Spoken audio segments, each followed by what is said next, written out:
Have you ever sat down to paint all excited and then realized halfway through that something just isn't working? Maybe your colors feel muddy or your proportions are off. You might not even be able to name what it is. Well, the secret is a lot of these things can be solved before you even pick up a brush. Today I'm going to walk you through 5 things you should always consider before starting your next work. First, decide on a reference photo. Beginners often skip this step or pick something too complicated. A good reference photo gives you clear lighting, strong shapes, and inspiration to work from. Whether it's a photo you took yourself or something you found online, the goal is to have an image that excites you but also sets you up for success. Next, crop your reference photo to the same ratio as your canvas or paper. This keeps your image from looking stretched or squished. If you're using an 8x10 canvas, crop your photo to 4x5 proportions.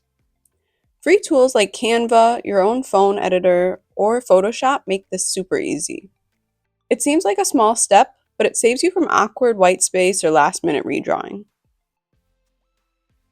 Now let's talk about what you'll be painting on.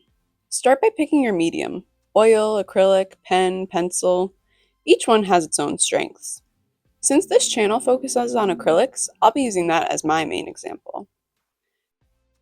Then, match your medium to your surface.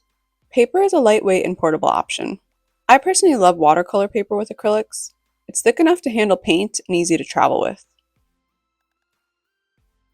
Canvas is a classic, perfect if you want texture or a more traditional look. Wood panels give you smooth, sturdy surface that feels substantial and professional. It's another one of my favorites. The key is choosing a surface you'll enjoy working on and that fits the project. Once you have your reference photo and your surface, it's time for the sketch. I recommend the grid method. Here's how it works. Divide both your reference photo and your canvas into equal sections.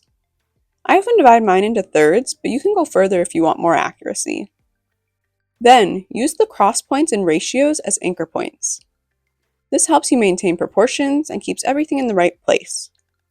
It's especially useful for portraits, architecture, or anything where accuracy really matters. Finally, decide on your palette before you start painting.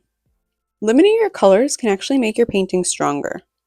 A smaller palette keeps your colors unified, helps set the mood, and prevents muddy mixes from too many pigments. Try starting with just a few colors and see how much variety you can create. You'll be surprised at how freeing it can be. So the next time you go to pick up your brush, remember these 5 steps. Choose your reference photo, crop it to scale, select your medium and paper, grid it so you can transfer your image, and then limit your color palette. Thanks for watching this video, and I hope these tips help you. See you next time. Bye, guys.